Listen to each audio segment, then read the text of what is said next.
Hey guys, welcome back. और आज हम करने वाले हैं लीड कोड का 112 प्रॉब्लम जो है पाथ सम।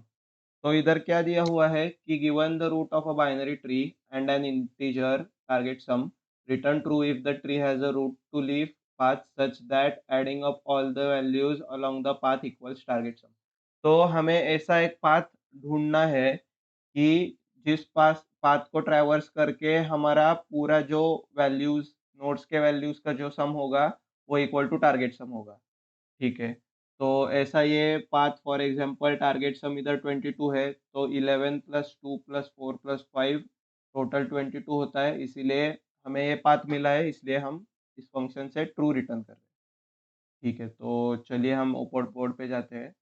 तो सबसे पहले मेरा अप्रोच क्या होगा, तो मैं ये ट्री लेकर आता हूँ बोर्ड पे। तो क्या मेरा ये लॉजिक बराबर है जब मैं बोलूँ कि अगर मेरे पास रूट नोड है और रूट नोड से मैं हर एक लेफ्ट साइड के जो मेरी सब ट्री है उसमें से हर एक लीफ नोड के पास तक ट्रैवल करूँगा। और अगर मैं एक लीफ नोड पे पहुँचूँ और अगर मेरा इस टाइम जो मैं सम रख रहा हूँ इधर से इधर से एक मैं सम रखूँगा और इस सम में से हर बार ये नोड का वैल्यू माइनस करते जाऊँगा। तो इधर मेरा है टारगेट सम जो मुझे ऑलरेडी दिया है और इसमें -5 करूँगा। फिर टारगेट सम जो हुआ है नया वाला में वो मैं -4 करूँगा। फिर -11 करूँगा और फिर -2 करूँगा। अगर मेरा इस टाइम पे अगर मेरा टोटल जो टारगेट है वो अगर मेरा 0 है, तो क्या मैं ये बोल सकता हूँ कि मुझे ऐसा एक वैलिड पाथ मिला है जिधर मेरा पूरा टारगेट सम 0 हो रहा है, मतलब पूरे जो जो मेरे ये पाथ है जो मैंने फॉलो किया है ऐसा वाला, तो उनके नोड्स के जो समेशन होंगे वैल्यूज का वो 0 है, वो टोटल में इक्वल टू टोटल टारगेट है, वो टोटल इक्वल टू टारगेट है। तो फॉर एग्जांपल मैं टारगेट में से घटाते जाऊँ या 0 से टारगेट तक जाऊँ, वैसे भी कुछ नहीं फ़र्क पड़ता। तो मैं एक टारगेट लेता हूँ 22, ये मेरा टारगेट है, तो मैं घटाते जाता हूँ। तो ये 22 माइनस 5 हो गया, जो कि होता है 17 माइनस 4 हो गया, जो कि होता है 13 माइनस 11 हो गया, जो कि होता है 2 और -2 हो गया 0। अभी मैं लीफ नोड पे हूँ और मेरा टोटल सम आ रहा है 0 टारगेट सम। मतलब मैंने एक ऐसा ऐसा पाथ अचीव किया है जो मेरे टारगेट सम से इक्वल है, जिसका जिस जिस पाथ के नोड्स का समेशन मेरे टारगेट सम से इक्वल है। ठीक है, तो हम ऐसा ही करेंगे। हम अप्रोच ऐसा करेंगे कि हर बार कॉल रिकर्सिवली, ये मैं थोड़ा इधर लेता हूँ, recursively left and right. Right और लेफ्ट क्यों? क्योंकि मेरा पाथ किधर भी हो सकता है, मेरे नोड के लेफ्ट के साइड में भी रह सकता है या राइट के साइड में भी रह सकता है। तो उसके बाद call recursively left and right, check if leaf. उससे पहले हम हर बार क्या करेंगे, कीप रिड्यूसिंग टारगेट सम। वो हम कैसे करेंगे, टारगेट सम माइनस नोड की वैल्यू। फिर check if leaf, if yes, हाँ ये मेरी लीफ है, तो मैं क्या करूँगा, मैं रिटर्न कर दूँगा ट्रू। पर ये ट्रू कब रिटर्न करूँगा मैं, ओनली व्हेन मेरा टारगेट सम इक्वल टू 0 हो। क्योंकि अब तक ये टारगेट सम में से मेरे पूरे पाथ के नोड्स का समेशन को माइनस करने से अभी मेरा टारगेट सम 0 हुआ है, इसीलिए मेरे को ये पाथ मिला है। और अगर ऐसा नहीं हुआ तो कुछ नहीं, हम रिटर्न करेंगे, फॉल्स रिटर्न करेंगे। और अगर इफ मेरा नोड ही या रूट ही नल हो गया, क्योंकि हम लीफ, तो हम वैसे भी फॉल्स रिटर्न करेंगे। ठीक है, तो ये तो हमारा अप्रोच हो गया और ये अल्गो टाइप हो गया। अल्गो भी तो हम कोड करते हैं डायरेक्टली अभी। तो सबसे पहले मैं डायरेक्टली इधर एक सिंटैक्टिकल शुगर टाइप या सिंटैक्स कैसे हम सिंपल कर सकते हैं ये देख लो। तो रूट का लेफ्ट को कॉल लगाऊंगा, मेरे टारगेट सम से माइनस करूंगा रूट का वैल्यू। अगर मुझे इधर से ट्रू मिला तो यही ट्रू रिटर्न कर दो लेफ्ट साइड से, और नहीं तो अगर मेरे को राइट साइड में कहीं ट्रू मिला तो उधर से राइट साइड से ही ट्रू रिटर्न कर दो। अभी मैं इधर लिखूंगा इफ रूट मेरा नल हो तो क्या करूंगा। अगर मेरे को रूट ही नल पास किया होगा तो मैं ऑब्वियसली फॉर्स करूंगा रिटर्न, क्योंकि रूट ही नहीं है तो टारगेट सम कैसे हो सकता है मेरा इक्वल। तो फिर उसके बाद हमारा कंडीशन था इफ लीफ। लीफ कौन से होते हैं नोड्स? वो नोड्स होते हैं हु हैव या हैज नो चाइल्ड और चिल्ड्रन। ठीक है, तो अभी वो उसका कंडीशन क्या रहता है नो चिल्ड्रन का? मतलब रूट के कोई चिल्ड्रन ही नहीं है, मतलब root dot left is equal to null है, और रूट का राइट भी नल है, मतलब मैं एक लीफ हूँ। तो क्या करने वाला हूँ मैं ये कंडीशन देखने वाला हूँ, रिटर्न क्या मेरा टारगेट सम माइनस रूट का अभी का वैल इक्वल टू जीरो है। अगर मैं माइनस करते करते अभी मेरा जीरो होगा रूट, तो मैं इधर से रिटर्न कर दूंगा ट्रू। ठीक है, ये चला के देखते हैं, आ रहा है बराबर, सबमिट भी हो रहा है। अभी हम सीपीपी में लिख देते हैं एक बार ये ही सब कुछ। तो सबसे पहले मैं डायरेक्टली ये रिटर्न कर दूंगा हैज सम रूट का राइट। अभी पहले राइट लिख देंगे ऐसे ही, टारगेट सम, नहीं तो और मेरे लेफ्ट साइड से भी मुझे वो पाथ मिल सकता है, और टारगेट सम, और हर बार मैं माइनस करूंगा रूट का वैल्यू।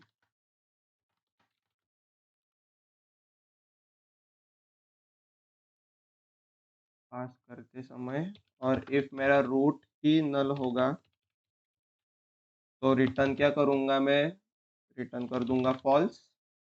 और मेरा रीफ का कंडीशन भी चेक करूंगा मैं कि इफ रूट का लेफ्ट नल है और एंड रूट का राइट भी नल है, मतलब मैं एक लीफ हूँ, आई एम अ लीफ। तो फिर मैं ये देखूंगा कि इफ मैं लीफ हूँ और अभी तक का टारगेट तो मेरा जीरो हुआ होगा, मतलब मैं ही एक वैलिड पाथ हूँ। तो इफ अभी target sum is equal to zero, यही रिटर्न कर दो, रिटर्न टारगेट सम। पर इधर बेस केस में हमने वो रूट का वैल्यू के साथ माइनस किया ही नहीं है, तो मैं पहले माइनस भी कर लूंगा अभी के रूट के वैल्यू से। रूट का value is equal to zero. ठीक है, नल पॉइंटर रहता है सीपीपी में,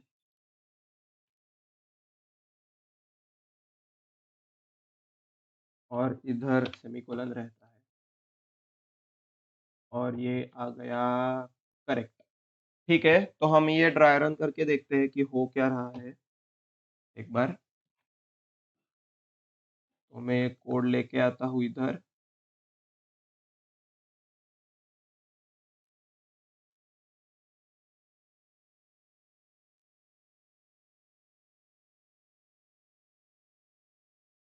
स्टैक से ये अच्छे से समझ में आएगा हमें चल क्या रहा है ये है मेरा कोड, ये है मेरा ट्री।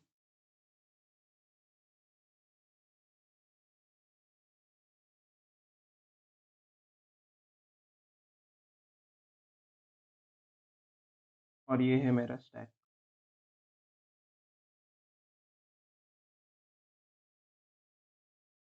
ठीक है, तो सबसे पहले हमने ये चलाया hash path sum root dot right. अभी हमारा टारगेट है, क्या है हमारा टारगेट? टारगेट है 22। टारगेट है 22, हमने लगाया कॉल रूट डॉट राइट, मतलब 8 को कॉल गया target minus root dot val. अभी इधर से रूट हमारा है 5, मतलब 22 माइनस 5 के साथ हमने कॉल किया ये 22 माइनस 5, तो ये होता है 17। तो 8 को कॉल लगी 17 के साथ।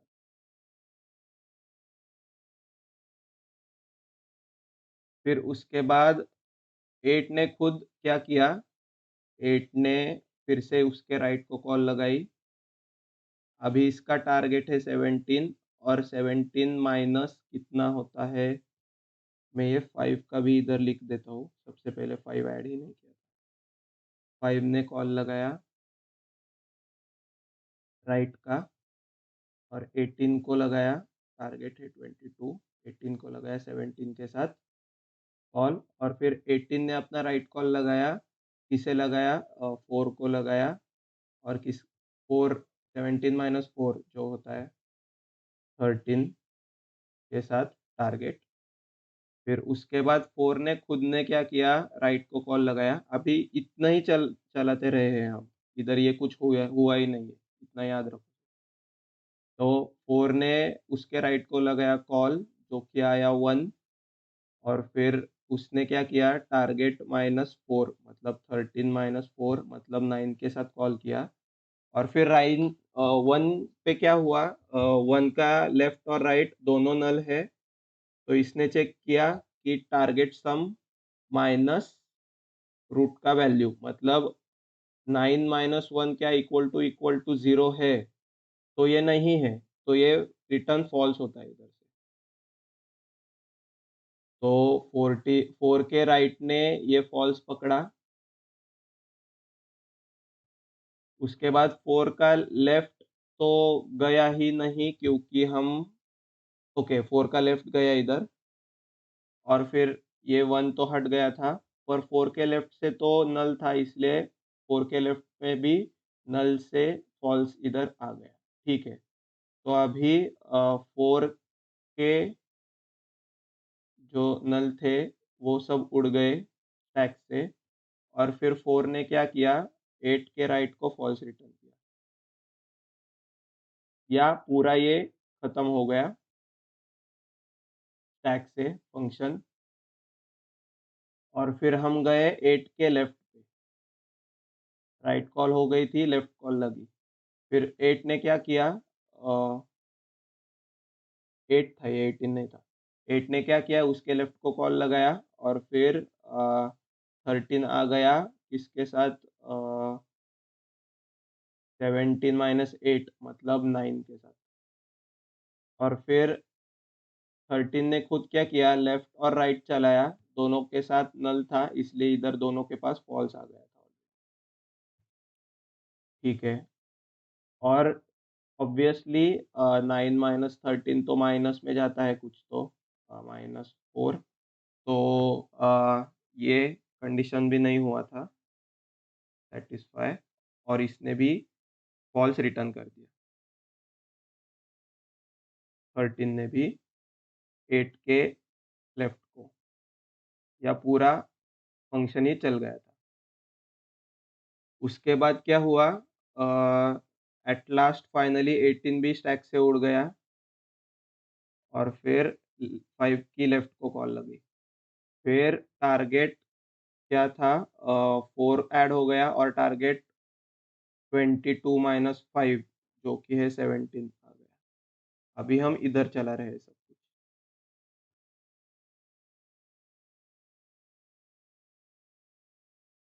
उसके बाद 4 ने अपने राइट को कॉल लगाया पर वो नल था इसलिए कुछ नहीं हुआ। फिर 4 ने अपने लेफ्ट को कॉल लगाया तो ये 11 ऐड हो गया स्टैक में। और फिर किसके साथ ऐड हुआ, 17 माइनस 4 जो कि है 13। फिर 11 ने अपने राइट को कॉल लगाया और अपने राइट को कॉल लगाते ही 11 ने 2 को कॉल लगाया सम 2 के साथ। लेफ्ट में फॉल्स आया था, राइट चली थी, सॉरी राइट चली थी, राइट में फॉल्स आया था, लेफ्ट चली है। तो अभी 2 ने क्या किया, 2 ने देखा कि क्या ये लीफ नोड है, हाँ ये लीफ नोड है। फिर 2 ने देखा कि टारगेट समझो 2 है और अभी का माइनस करके रूट का वैल्यू क्या ये इक्वल टू 0 है, ट्रू है। तो इधर से डायरेक्टली 2 ने ट्रू रिटर्न कर दिया। जब हमें ये ट्रू मिलता है तो 3 डायरेक्टली रिटर्न कर देता है ट्रू इधर। फिर 4 क्या करता है, डायरेक्टली रिटर्न करता है ट्रू 5 के राइट लेफ्ट को। और फिर ये सब स्टैक से उड़ जाते हैं। और 5 भी क्या करता है, 5 भी ट्रू रिटर्न करता है मेन फंक्शन। तो हमें ट्रू मिल जाता है। ठीक है, तो अभी और एक ड्राई रन करते हैं एक बार।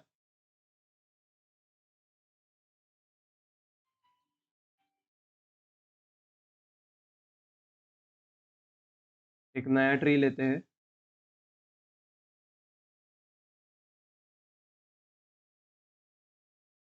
या इसी ट्री पे कोई और टारगेट ले लेते हैं। फॉर एग्जांपल 13 प्लस 8, 21 प्लस 5, 26 ले लेते हैं टारगेट। ठीक है, तो अभी क्या होगा, सबसे पहले 5 ऐड होगा स्टैक पे विथ टारगेट 22। फिर उसके बाद 5 कॉल करेगा अपने राइट को जो कि है 8। फिर 8 को कॉल लगाएगा टारगेट कितना, 22 माइनस 5 के साथ जो कि है 17। तो ये 17 के साथ कॉल लगाता है। फिर राइट वाली कॉल, राइट वाली कॉल।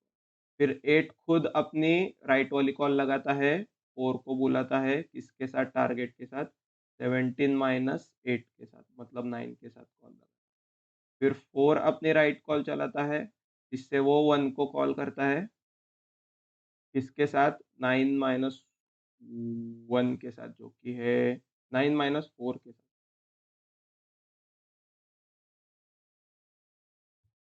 जो कि है 5। नहीं एक मिनट, ये इधर 22 था, 22 माइनस 5 17, 17 माइनस 8 9, 9 माइनस 4 5। ये 5 होना चाहिए था पिछले भी बार भी। और फिर 1 ने क्या किया, 5 माइनस 1 देखा जो कि है 4। तो फिर 4 तो इक्वल नहीं है और मैं लीफ भी हूँ तो कुछ नहीं होता है, डायरेक्टली स्टैक से उड़ जाता है ये क्योंकि पूरा इसका फंक्शन हो चुका होता है। फिर 4 अपने लेफ्ट को कॉल लगाता है पर लेफ्ट से भी फॉल्स आ जाता है क्योंकि ये नल रहता है। तो फिर लेफ्ट तो फॉल्स है और राइट भी कुछ नहीं, फॉल्स ही होता है। इसलिए राइट से फॉल्स क्यों होता है, क्योंकि हम लीफ से इधर फॉल्स ही रिटर्न करते हैं तो इसीलिए राइट वाला फॉल्स होता है। और फिर उसके बाद 4 उड़ जाता है स्टैक से पूरा और फिर 8 के राइट को मिलता है फॉल्स। और फिर 8 का लेफ्ट चलता है जिससे हम इधर आ जाते हैं। और फिर इधर कब आते हैं हम, 17 माइनस 8 करते थे हम जो कि होता है 9। और फिर हम कॉल लगाते हैं 13 को विथ 9। 22 माइनस 8 कितना होता है? 22 माइनस 8 होता है 14। नहीं, 22 माइनस 5 17 रहता है। ठीक है, फिर 8 21 25 26।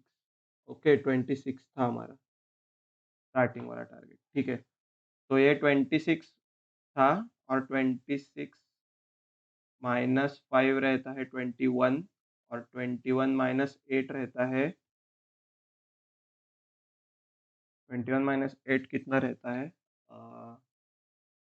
21 माइनस 8 रहता है 13। तो ये 13 ऐड हो जाता है